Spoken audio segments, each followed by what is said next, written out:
विचार केला तो पडलेला लकुटा वाचून पाहिला. बघा हलगिरी दोन देवाल्यात आपल्या गावाला जागा थोडी मागतात बहिणीनं वाचली लकुटा. बहिणीनं विचार लागली होती करायला धनगरी देवाला जर जागा दिली लिंगायचं देव माहित नाही रे बाबा.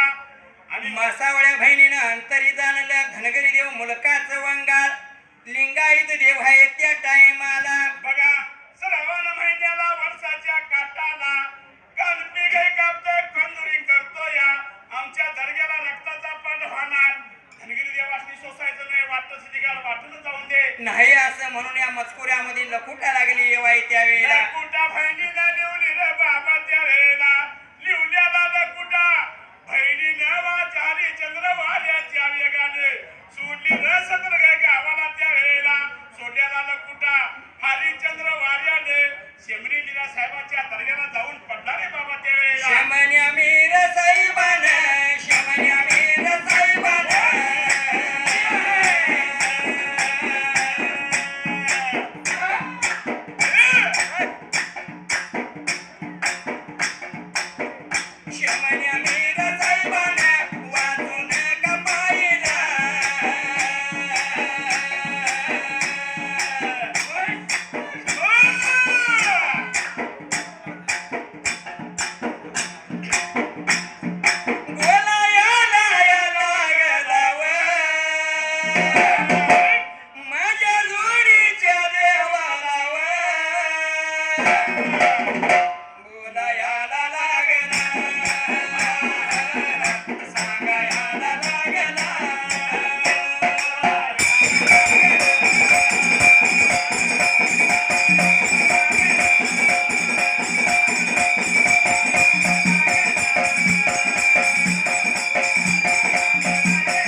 पुती काढल पुराण बोलायाला लागला सांगायला लागला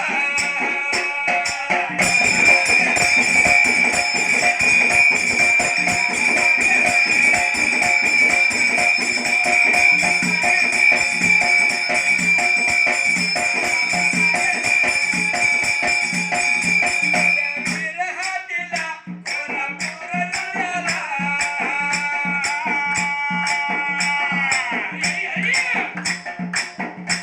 जिल्ह्या कैल्या बाजूला जिल्ह्या कैल्या बाजूला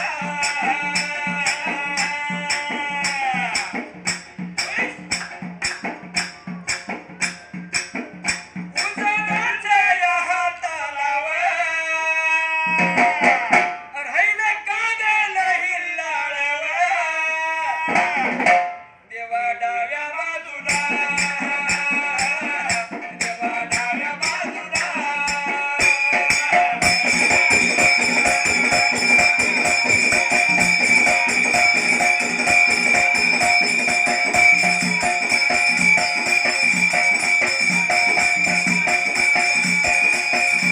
बाबा रे जुडीच्या देवासनी शमण्या मेरे साहेब बोलू लागला वडील बहीण जागा नको म्हणते त्यावेळेला धना वरसाच्या काट्याने चाल पिगाई कापून कंदुरी कापतो करतो या रगताचा पाठ होतोय दर्ग्याला वडील बहीण आमची नाही म्हणत्या देवाने ऐकून घेतलं शेमणे मेरा साहेबाचं त्या वेळेला शेमण्या मेरा साहेबाचं देवाने ऐकून घेतलं देव व्यवसल्याप्रमाणे झालं त्यावेळेला बघा देव माघारी फिरलं रे बाबा त्या वेळेला शेमणे मेरा साहेब लागला होता जोडीच्या देवाशी बोलायला ए देवा तुम्ही निघून चालला असा माझं एवढं ऐकून घ्या अरे वडिलाच पुती पुराण शेमणे मेरा साहेबांनी काढले काय लागला बोलायना तुमचा ठाव ठिकाणा कुठे ते मी सांगतो माझ्या पुतीमध्ये सांगून त्या वेळेला तेव्हा शेमण्या मेर साहेबानं पुती पुराण काढलं त्या टायमाला कसं लागलं सांगायला बघा वहिनी अंगाला करवीर कासे अरे उजव्या करवीर हातीला डाव्या हाताला पंचवाती पंचगंगा उजव्या हाताला कागल हिलाळ त्या टायमाला आणि खायली अंगाला निरज गेलं रे बाबा मधी रे बाबा कोल्हावाडी नगर तुमचा तिथं ठिकाणा होईल हे शेमणे मेरा साहेबांना पुती पुराण वाचून सांगितले त्याच वेळेला आणि एवढं लिहिलं सांगू एवढं लिहिलं सांगू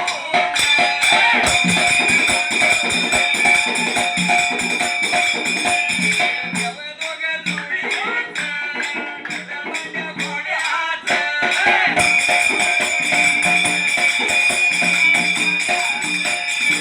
कुणाला चाललं, मला लागलं.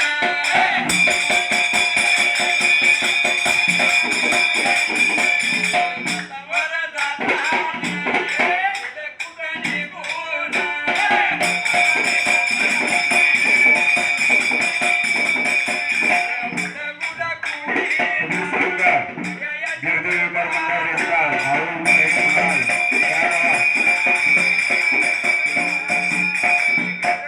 घोड्याच्या गटाने उपडाल्या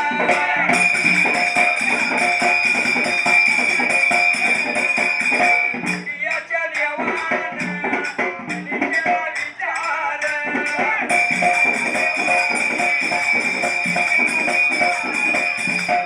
बाबा रे देव दोघं जोडीचं गरड भांड्या घोड्याचं त्या निघून गेला होता वडीलच्या घोडीला जोडीच्या देवानी गड घोड्या गड मेका घोड्याच्या उपट्या तसं त्या वेळेला बिरदेवाच्या वारून मतून ढव साठलेल्या जाग्याला जोडीच्या देवाने मनाचा विचार केला बघा देव विठ्ठल लागला होता मला ए देवा बिरापा तुझ्या घोड्याला मुतून ढव साठलाय रे गादी कोणची थापण करायची ए देवा बिरापा त्याच वेळेला म्हणून मुतुड कोड बिरापाची वडगुल बिरापाची गादी तिने थापण करायला गड घोड्यावर देवा स्वर झाले अरे कलगी धुरला उडवती गावाच्या वैरी अंगाने देवाची स्वारी चालली होती रे शेमने मीरा साहेबाचं वरिका गळ्या लागलं होतं परवा कायला एवढ्या भार वेळ तवा एवढ्या भार टायमात काही झालं नावाला व काही झालं नवाला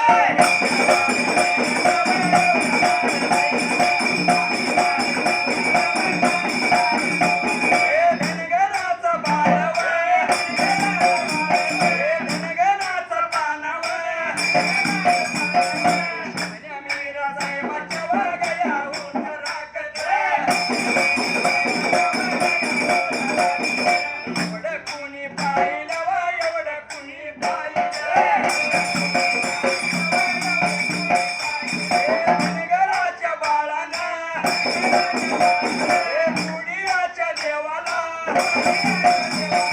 नेत्रानं पाहिलं व नेत्रानं पाहिलं. गलेल्यानी घोड्याच्या आडवगाळ गेला या.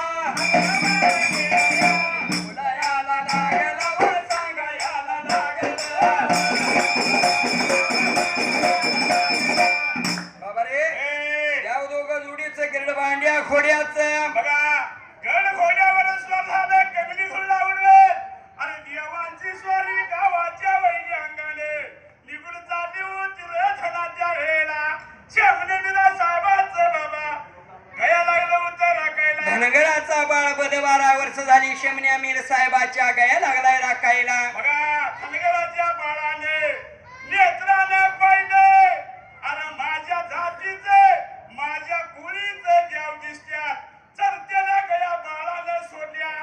बाळ निघून आलं होतं गडघोड्याची हलवत त्या गरुड घोड्याच्या बाळ आडवं निघून गेला. खांद्यावरलं बोतार खाली टाकला आणि बाळ आडवं पडलं त्यावेळेला. अरे देवा दिला पाने वारू जागच्या जागेला उभा केला.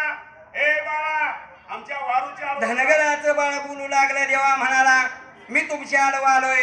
मला कापा किंवा आडवं कापा किंवा उभं कापा त्यावेळेला. शेमने दिला साहेबाच्या बस 12 वर्ष झालं मी गया लागलो राखायला. कधी माझी चाकरी संपली म्हणला नाही.